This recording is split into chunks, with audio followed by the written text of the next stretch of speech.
Imran Khan will have to form a coalition with independents and smaller parties if he is to become Pakistan's leader. Khan has raised eyebrows by increasingly catering to religious hardliners, spurring fears his leadership could embolden extremists. Earlier this year, Khan married his spiritual advisor Bushra Maneka in a conservative ceremony, an astronomical departure from his days plastered in the British tabloids. One of three, Imran Khan will have to form a coalition with independents and smaller parties if he is to become Pakistan's leader. More, Imran Khan was catapulted to global fame as a World Cup cricket champion, but the man known in the West as a celebrity playboy is now seeking to lead Pakistan as a populist, religiously devout, anti-corruption reformist. Khan's shot at becoming prime minister in elections on July 25, believed to be his best chance since entering politics 2 decades ago, is colored by allegations the electoral playing field is being fixed for the erstwhile fast bowler by the powerful military. Khan has denied the claims and decried the venality of Pakistan's political elite, promising to build an Islamic welfare state if his Pakistan Tehreek-i-Insaf (PTI) party form the next government. Recent polls show PTI's popularity climbing nationally, while arch-rival Nawaz Sharif's incumbent Pakistan Muslim League Nawaz PMLN party limps into the contest. The PMLN complains this is the result of military pressure, with party activists calling out blatant attempts to manipulate the polls. Former Prime Minister Sharif was ousted last year and has been behind bars since returning to the country earlier this month to face a corruption conviction, removing Khan's most formidable foe from the contest.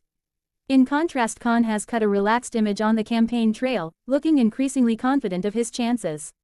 In the West, the man who led Pakistan's 1992 World Cup champion cricket team is typically seen through the prism of his celebrity and memories of his high-profile romances, including a 9-year marriage to British socialite Jemima Goldsmith.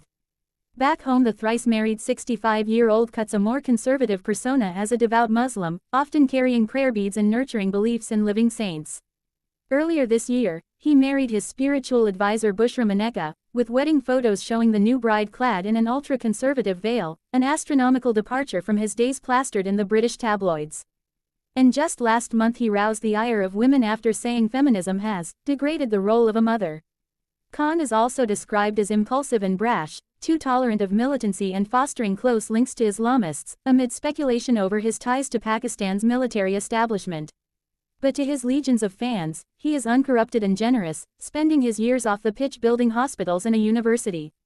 "We want change because the current system is corrupt, and we are going to have to face many difficulties," said PTI supporter Jamil Ahmed. And the hatred, Khan entered Pakistan's chaotic politics in 1996 promising to fight graft. For his first decade and a half as a politician he sputtered, with PTI never securing more than a few seats in the National Assembly. "Sports teaches you that life is not in a straight line," he told AFP earlier this year. "You take the knocks. You learn from your mistakes." In 2012, PTI's popularity surged with hordes of young Pakistanis who grew up idolizing Khan as a cricket icon reaching voting age. Khan admits his party was ill-prepared to capitalize on the gains during the 2013 election. "But that was then. For the first time, we'll be going into elections prepared," he has said previously of 2018. 5 years later, PTI is running a nationwide campaign including areas far from its northwestern and urban strongholds.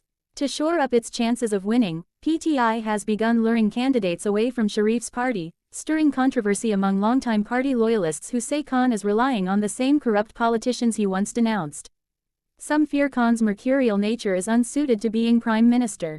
He has raised eyebrows by increasingly catering to religious hardliners, particularly over the hugely inflammatory charge of blasphemy, spurring fears his leadership could embolden extremists.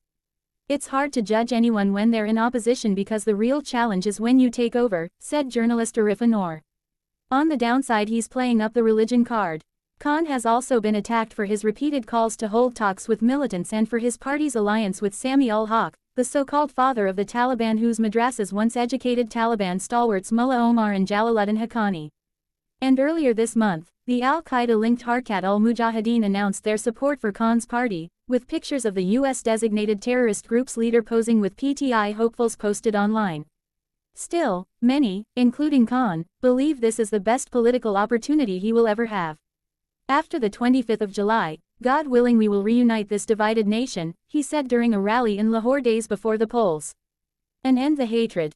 Make a simple paragraph without pictures and headings.